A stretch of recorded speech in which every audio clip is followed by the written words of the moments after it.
Agricultores en la provincia de Xinjiang, en China, están convirtiendo un desierto en una tierra de cultivo próspera.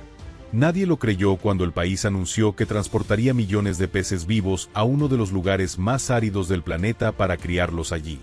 Expertos de todo el mundo calificaron la idea de imprudente, incluso absurda. El desierto, decían, destruye todo lo que toca. Sin embargo, un año después, cuando los científicos regresaron para comprobar que había sobrevivido, encontraron algo que nadie pudo explicar.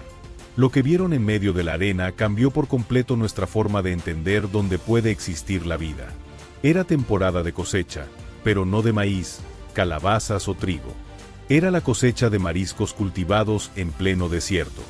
Cuando la noticia se difundió por primera vez, parecía sacada de una novela de ciencia ficción.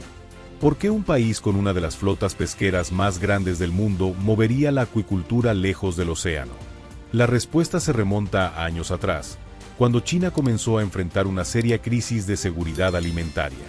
El cambio climático, la contaminación y décadas de sobrepesca estaban llevando a sus ecosistemas marinos al límite. Las aguas costeras se calentaban, alterando los ciclos reproductivos de muchas especies. El blanqueamiento de corales, los residuos plásticos y los vertidos industriales hacían cada vez más inestable la producción tradicional.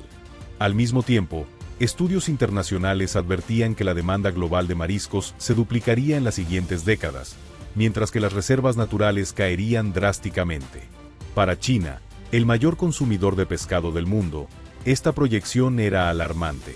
Aunque había desarrollado la industria acuícola más grande del planeta, depender del océano ya no era suficiente.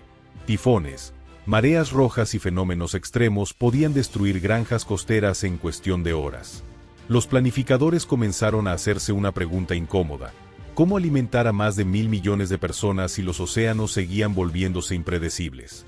La respuesta fue radical. En lugar de seguir luchando contra el mar, China decidió alejarse de él. Apostó por la acuicultura interior, sistemas completamente controlados donde los peces pudieran criarse lejos de las amenazas climáticas.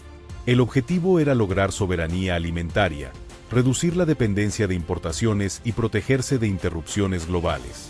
Al mismo tiempo, científicos ambientales vieron en esta idea una oportunidad para desarrollar modelos más sostenibles, capaces de reciclar agua, controlar residuos y minimizar el impacto ecológico. Pero había un problema fundamental. Ninguna tecnología podía criar peces sin agua. Y fue entonces cuando la atención se dirigió a Xinjiang, hogar del vasto desierto de Taklamakan. Cuando los equipos científicos llegaron por primera vez, la duda era inevitable. El Taklamakan es uno de los desiertos más secos del planeta. La arena se extiende hasta donde alcanza la vista y el calor es implacable. No había ríos visibles, ni lagos, ni señales de vida acuática. Muchos pensaron que todo el proyecto moriría allí mismo. Sin embargo, la geografía de Xinjiang escondía un secreto. La región está rodeada por enormes cadenas montañosas cubiertas de glaciares. Cada verano, el deshielo libera millones de metros cúbicos de agua que se filtran lentamente bajo la tierra.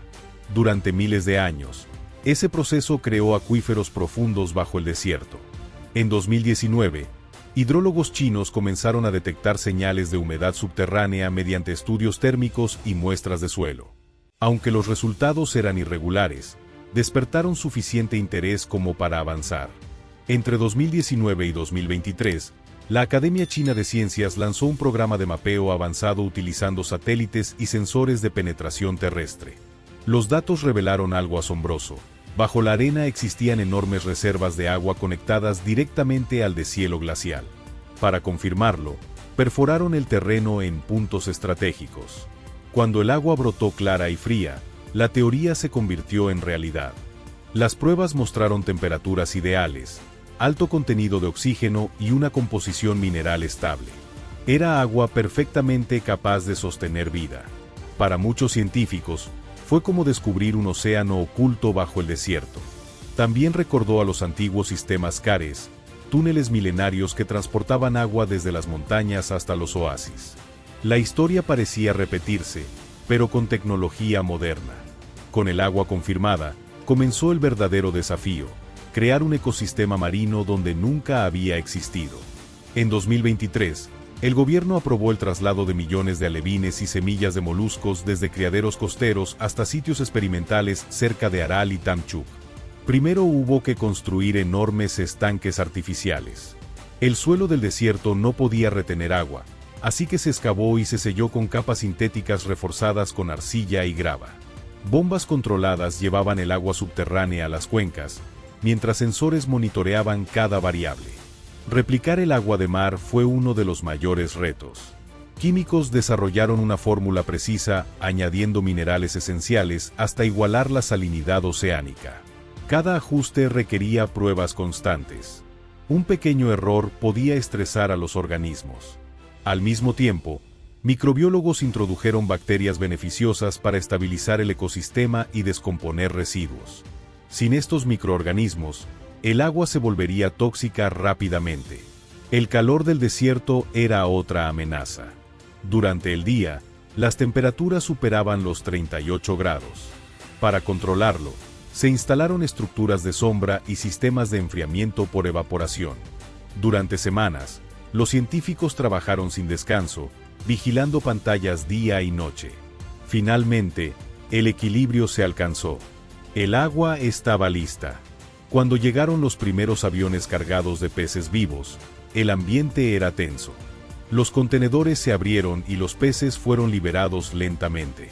Al principio flotaron cerca de la superficie, inmóviles. Luego comenzaron a nadar. Se dispersaron. Se adaptaron. En silencio, el equipo entendió que algo extraordinario acababa de suceder. El océano artificial había nacido. Los días siguientes fueron críticos. Algunos peces mostraron estrés inicial, pero en una semana comenzaron a comportarse con normalidad. El ecosistema empezó a funcionar. Entonces llegó la prueba definitiva, el salmón. Esta especie, extremadamente sensible, requiere agua fría y oxigenada. Si el salmón sobrevivía allí, cualquier especie podría hacerlo. Los biólogos seleccionaron reservorios alimentados directamente por agua glacial, con temperaturas constantes cercanas a los 11 grados. Instalaron jaulas flotantes y cámaras subacuáticas para monitorear cada movimiento. Sistemas automáticos de alimentación, controlados por inteligencia artificial, ajustaban la cantidad de comida según la actividad de los peces. Al principio, el crecimiento fue lento, pero con el tiempo, los salmones comenzaron a prosperar. En pocos meses, los indicadores de salud coincidían con los de granjas costeras. Los peces no solo sobrevivían, crecían más rápido. Sus residuos alimentaban algas microscópicas que, a su vez, purificaban el agua. El sistema se autorregulaba. En lugar de los 2.5 años estimados, los salmones alcanzaron tamaño comercial en solo 16 meses. En 2024, la producción superó las 6.500 toneladas. Lo que antes parecía imposible se convirtió en un referente científico. Con el éxito asegurado, el enfoque pasó a la eficiencia. Cada estanque se transformó en un nodo de datos. Sensores medían oxígeno, pH, salinidad y temperatura en tiempo real. Una plataforma de inteligencia artificial analizaba millones de datos diarios y corregía desviaciones antes de que se convirtieran en problemas. Sistemas locales permitían respuestas instantáneas incluso en zonas remotas. La integración satelital añadió otra capa de control. Los satélites monitoreaban el clima y el deshielo glacial, permitiendo anticipar cambios en el suministro de agua. Paneles solares abastecían la operación, haciendo el sistema energéticamente autosuficiente. La trazabilidad se gestionó con cadena de bloques, permitiendo rastrear cada pez desde su nacimiento hasta la mesa del consumidor. La eficiencia era asombrosa. Las tasas de enfermedad eran menores que en granjas costeras tradicionales. El crecimiento era más rápido. El desperdicio, mínimo. Cuando llegó la primera cosecha a gran escala, el desierto se veía irreconocible. Estanques brillaban bajo el sol y grúas automatizadas levantaban salmones relucientes. En cuestión de horas, los peces se procesaban y empaquetaban, manteniendo la cadena de frío intacta. En menos de 24 horas, salmón cultivado en el desierto llegaba a restaurantes de Shanghái y Pekín. Chefs afirmaban que el sabor era limpio y consistente, sin los matices metálicos o irregulares que a veces aparecen en peces criados en aguas contaminadas. Algunos cocineros de alta cocina comenzaron a preferir este producto precisamente por su estabilidad. Sabían exactamente qué esperar en textura, color y frescura. Para ellos, no era solo una curiosidad tecnológica, sino una materia prima confiable. En cocinas abiertas, explicaban a los comensales que aquel salmón había crecido rodeado de arena y no de olas, una historia que sorprendía incluso antes del primer bocado. Los consumidores, fascinados por la idea de que un desierto pudiera producir mariscos de calidad premium, impulsaron las ventas de manera inesperada. En plataformas de comercio electrónico, los videos mostrando la cosecha de peces en medio de dunas se volvieron virales. Millones de personas compartían las imágenes, no solo por lo inusual, sino por lo que representaban, una respuesta concreta a la escasez de alimentos. Para finales de 2024, los ingresos superaban los 350 millones de yuanes, y la demanda seguía creciendo. El salmón del desierto dejó de ser una rareza científica y se convirtió en una marca reconocida, asociada con innovación, sostenibilidad y futuro. Pero el impacto no se limitó al salmón. Más de 90 especies acuáticas, tanto de agua dulce como marina, lograron adaptarse al sistema. Camarones, truchas, tilapias y moluscos comenzaron a producirse en ciclos controlados. Cada nueva especie validaba aún más el modelo. El uso de agua dulce se redujo de forma drástica gracias a sistemas de recirculación avanzados, y los residuos orgánicos, lejos de desecharse, se transformaron en fertilizante para cultivos cercanos. El desierto empezó a funcionar como un ecosistema integrado, donde nada se desperdiciaba.